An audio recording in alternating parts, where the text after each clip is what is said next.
क्या अभी और चांसेस हैं कि डायरेक्ट सेलिंग अच्छे से फैलेगी इस कंट्री में? See India, if you talk about India, अभी हम आई कैन से ये 5 से 10 साल का बाद मैसिव ग्रोथ डायरेक्ट सेलिंग को होने वाला है। बिकॉज जैसे मैंने बोला था फेसेस, इंडिया में जब 2000 लास्ट 1990s में जब नेटवर्क मार्केटिंग शुरू हुआ था, वो एक इंट्रोडक्शन फेज था। जब वो इंट्रोडक्शन फेज था, देन पीपल उसका ऊपर डाउट कर रहे थे ये चलेगा या नहीं चलेगा। वो फेज से भी ये नेटवर्क, ये हमारा डायरेक्ट सेलिंग इंडस्ट्री गुजरा था। ये गुजरने के बाद देन लॉट ऑफ एक short span of big growth आया था। वहां पे क्या हुआ था, lot of ethical and unethical companies भी ये सिस्टम का फायदा उठाने लगे। देन क्या हुआ, लोग इसका ऊपर शक करने लगे। We call it a sceptical phase, एक डाउटफुल फेस। ये जो सिस्टम है सही सिस्टम है या गलत सिस्टम है?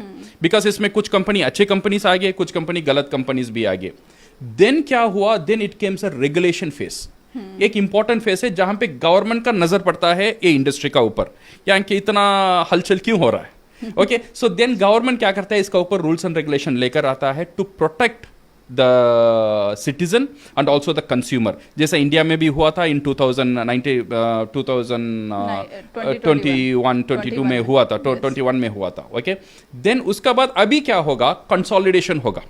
ये जब रूल्स एंड रेगुलेशन और इंप्लीमेंटेशन ज्यादा होगा, ये नेगेटिव कंपनीज, जो स्कैम कंपनीज और कंपनीज दूसरे नीयत से आए थे इंडस्ट्री का अंदर, ये सब धीरे धीरे कंट्रोल करना शुरू होंगे। ओके, देन इसका बाद शुरू होगा एक्चुअल नेटवर्क मार्केटिंग का खेल।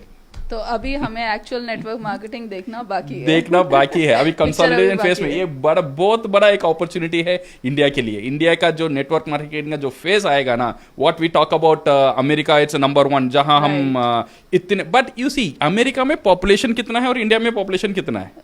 ये इंडस्ट्री बना हुआ है लोगों के लिए, where the population is more, it's bound to grow.